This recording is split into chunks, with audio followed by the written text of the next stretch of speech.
SIR এর বাদ কত হিসেব দিলেন হুমায়ুন। পশ্চিমবঙ্গে চালু হয়েছে ভোটার তালিকায় বিশেষ নিবিড় সংশোধন বা এসআইআর। এসআইআর নিয়ে তুঙ্গে রাজনৈতিক তরজাও। এসআইআর ফলে ভোটার লিস্ট থেকে বাদ যাবে কত নাম, এই নিয়ে ময়দানের সব দল।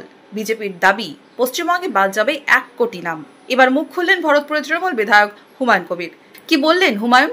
আমি দায়িত্ব নিয়ে বলছি, মুর্শিদাবাদের যে 59,62,000 ভোটার আছে তার মধ্যে একদম নিখুঁত ভাবে যদি বের করে তাতেও আমার মনে হয় 1000 ভোটারও বাইরের কেউ অনুপ্রবেশকারী এখানে এসছে। কারণ হিন্দু শরণার্থীরা তো অনেক দিন থেকে আছে, তাদের তো ভোটার লিস্টে নাম থাকবে, তা নিয়ে তো আমাদের কোনো কারো আপত্তি নাই, সমস্যাও নেই।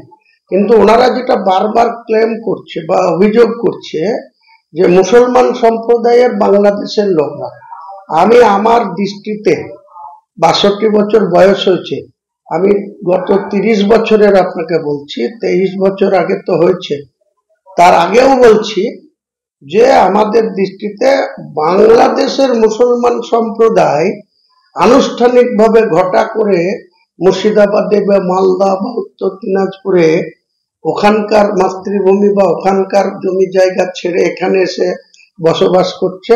আমি বলছি দায়িত্ব নিয়ে, একটাও দেখাতে পারবে না। হ্যাঁ, 2-1টা হতে পারে কি ধরনের কেস, ওই বিয়ের সুবাদে, তাছাড়া অন্য কোনো কারণে এখানে এসে কেউ যে কোনো কিছুর বিনিময়ে কাউকে সার্টিফিকেট করে দিবে বা তাকে আধার কার্ড করে দিবে বা তাকে রেসিডেন্সিয়াল সার্টিফিকেট দিয়ে তার ভোটার লিস্টে নাম তুলে দেবে, এরকম ঘটনা নজিরবিহীন, এটা দেখাতে পারবে না। মুর্শিদাবাদে আমি আমার নলেজে নাই, আমাদের দৃষ্টিতে নাই, এটা আমি দায়িত্ব নিয়ে বলছি।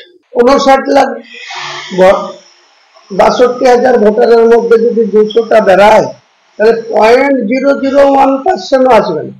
আপনি দেখুন, তাহলে আপনি এসআইআর এর কমপ্লিট হওয়ার পর 3 মাস পর যখন ফাইনাল লিস্ট পাবলিশ হবে তখন প্রমাণ হয়ে যাবে আজকের যে লিস্ট।